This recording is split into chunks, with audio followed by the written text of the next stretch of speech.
I never imagined that my wedding day would mark the beginning of my worst nightmare. As I walked down the aisle in my bridal gown, I thought I was entering a dream. But as I soon learned, dreams are just fantasies, and reality can be much harsher.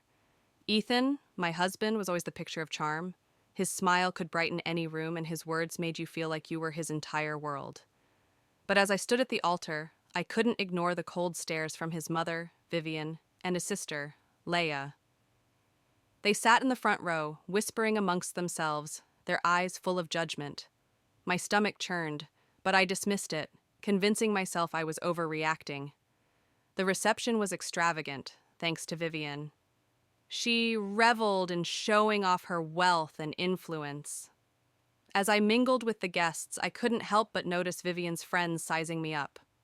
Their smiles were polite, but their eyes scrutinized me. "She's nice," one woman commented. "But she's so simple, don't you think?" Vivian's laugh echoed through the room. "Not everyone can be extraordinary," she remarked. I gritted my teeth, determined not to let her ruin my day. Later, as Ethan spun me around during our first dance, Leia leaned over to a cousin and whispered, "She doesn't fit in. She's in way over her head." Her words stung. When Ethan and I finally retreated to our hotel suite, I couldn't hold it in anymore. "Your family doesn't like me, do they?" he sighed. "Don't let it bother you. They're just protective." They mocked me, Ethan, right there in front of everyone. He kissed my forehead, brushing off my concerns. "You're overthinking it? Let's just enjoy tonight." But the doubt lingered, growing in the back of my mind. Life as Ethan's wife was a mix of moments of sweetness and bitterness. When we were alone, he was loving, but when his family was around, he became a different person, masking their jabs as casual concern. "Kate, dear," Vivian said one evening at a family dinner, "have you ever considered taking etiquette lessons? Our circles can be quite demanding, and I wouldn't want you to feel out of place." Leia smirked. She's doing her best after all. I looked at Ethan for support, but he only gave me an uncomfortable smile and looked away. The breaking point came at a charity gala that Vivian insisted I attend. Surrounded by glittering gowns and polished smiles, I felt completely out of place. As I stood by the bar, I overheard Vivian speaking to a group of wealthy donors. "She's sweet," Vivian said, her tongue dripping with condescension. "But I thought Ethan would choose someone more refined." Laughter erupted from the group, my face flushed with embarrassment. When I confronted Ethan later that night, his response was maddening. "They don't mean it. You're taking it too personally." I tried to fit in by taking Vivian's advice, attending etiquette classes, buying expensive clothes, but nothing seemed to change. Every effort was met with more criticism. One evening, as I stared at a honeymoon photo, something inside me snapped. Why was I bending over backward for people who clearly hated me? Why wasn't Ethan standing up for me? That was when I realized I couldn't keep living like this. If they wanted a battle, I would give them one. I took my first stand at a family brunch Vivian hosted. Dressed in a sleek black gown and vintage pearls, I walked in with confidence. But Vivian's smile was tight. "Oh, Kate, you made it." I wasn't sure you'd understand the theme. "I never miss a chance to shine," I replied, my voice steady. As the brunch continued, I held my ground, participating with assurance. Vivian and Leia's discomfort was palpable, but I felt victorious until they retaliated. After the meal, Vivian pulled me aside. "I know you're trying, dear, but it's best to let the more experienced women handle the social scene. You wouldn't want to embarrass yourself. Or Ethan." Her words stung, but I didn't let her see it. "Thanks for the advice, Vivian, but I think I'll manage just fine." The conflict didn't end there. It bled into my marriage. Ethan, who hated confrontation, didn't support me. Instead, he withdrew into silence. One night I confronted him. Why won't you say anything to them? They humiliate me, Ethan, right in front of everyone, and you just sit there. What do you want me to do, Kate? They're my family. And what about me? I shot back. Am I not your family too? His silence was deafening. Things only got worse at Ethan's company gala. Vivian and Leia were, of course, present. I had carefully prepared, wearing an elegant emerald gown, hoping to avoid them. But as I chatted with one of Ethan's colleagues, I overheard Vivian's sugary voice. "She's charming, isn't she?" she said. "It's a shame she doesn't understand our world. Poor thing, trying so hard." Leia laughed. "It's like watching a little girl play dress-up." My heart sank. When I confronted them, my voice wavered. But I stood my ground. "Is there something you'd like to say to me directly?" Vivian feigned innocence. "Kate, dear, what are you talking about?" "You know exactly what I'm talking about," I said, my hands clenched into fists. "You've been undermining me since I married Ethan. I'm done pretending it doesn't hurt," Leia smirked. "Oh, sweetie, don't take it so seriously. It's all just fun and games." "Fun?" I spat. "Is tearing someone down for your amusement really fun?" Before they could respond, I turned to Ethan, who was standing by the bar.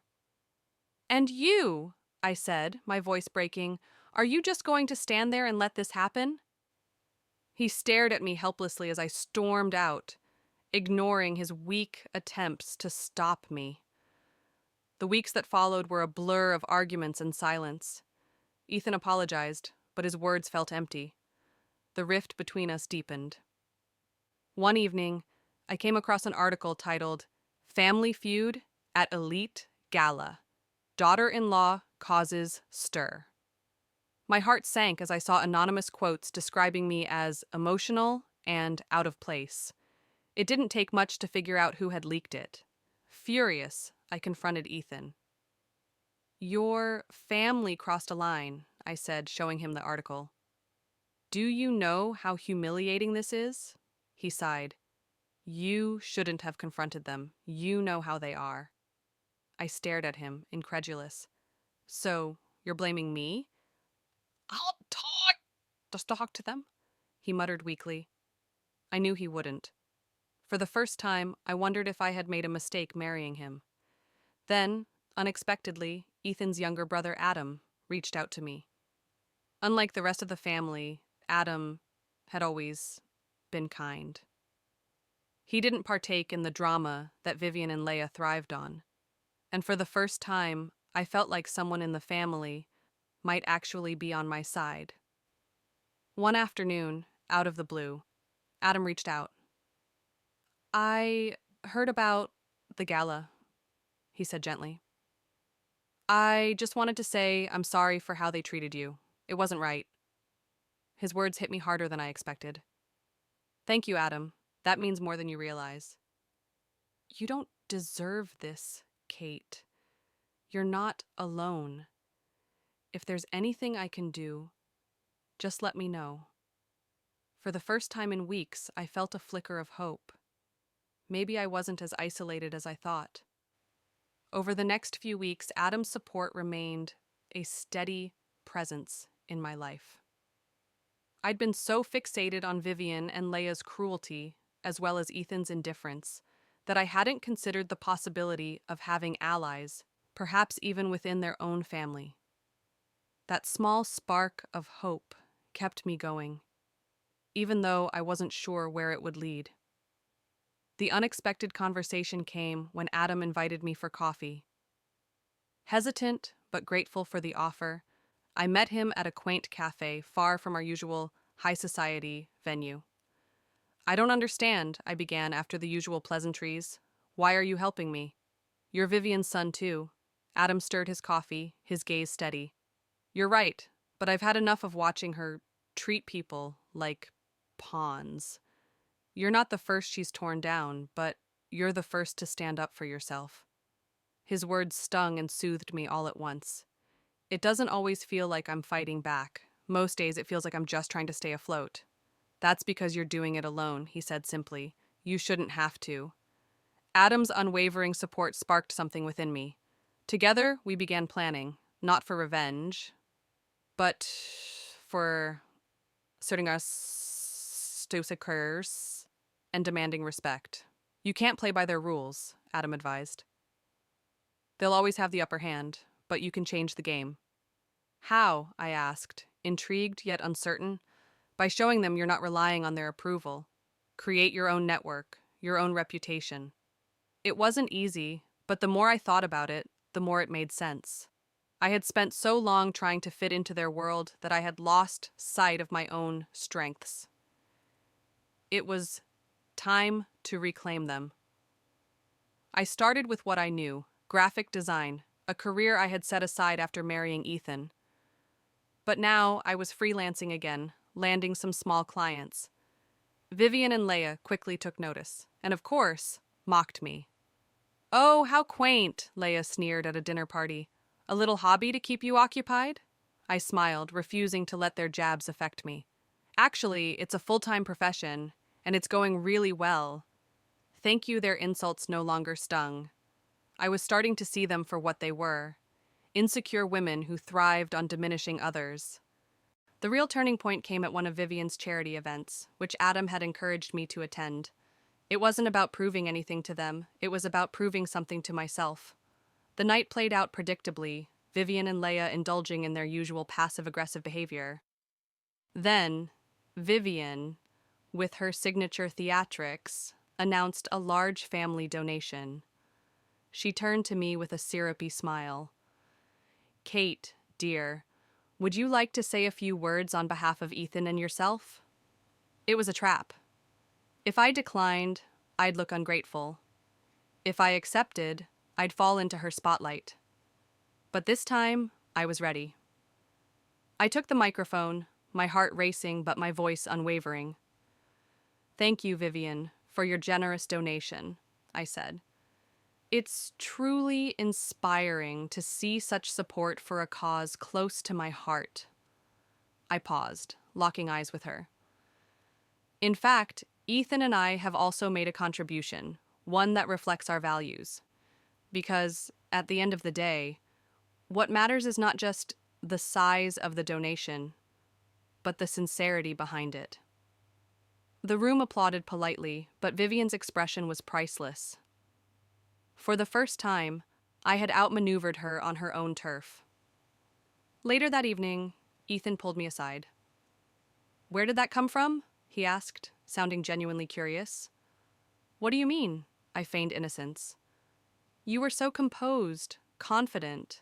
It's not like you." I bristled, but, instead of snapping, replied, "Maybe it's who I've always been, Ethan. You just haven't noticed." He didn't argue, and for the first time in months, I felt like he truly saw me. In the following days, I focused on my career and growth, choosing not to get involved in saftol, inaminamintin, vivi mahorvi,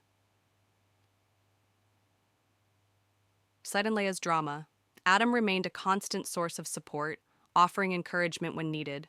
Then, Ethan finally confronted his mother.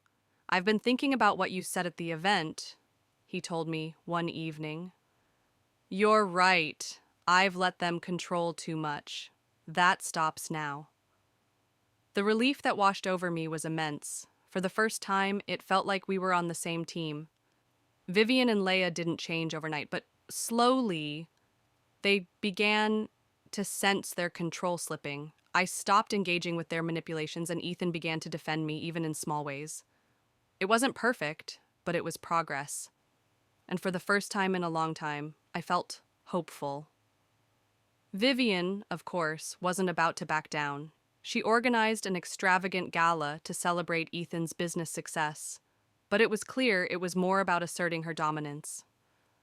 As the evening went on, she made subtle jabs at my career, background, and our marriage. Leia, ever faithful, followed suit. But this time, I didn't falter. "I have to hand it to you, Vivian," I said calmly and firmly. "You certainly know how to command attention. But I think it's time we stop pretending your way is the only way."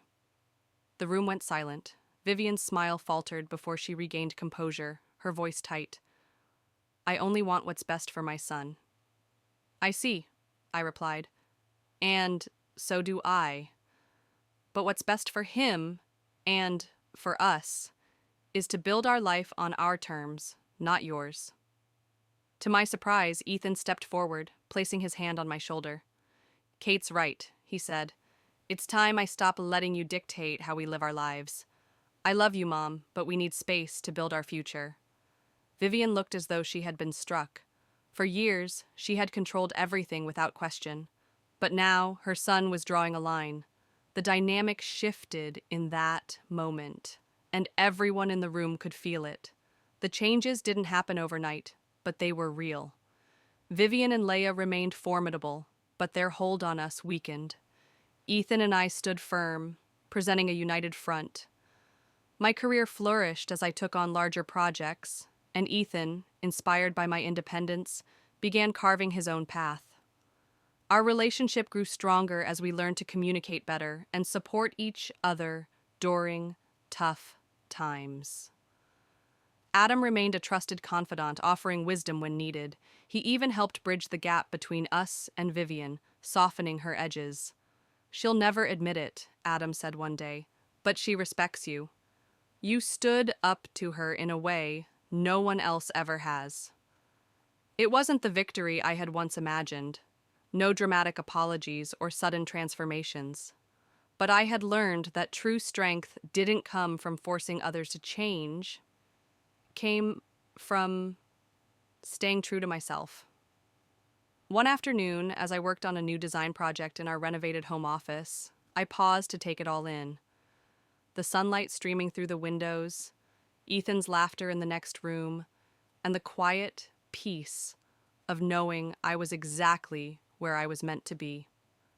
The journey had been messy and painful, but it had been worth it. I had found my voice, my purpose, and a love that had grown stronger through it all. I wasn't just surviving, I was thriving.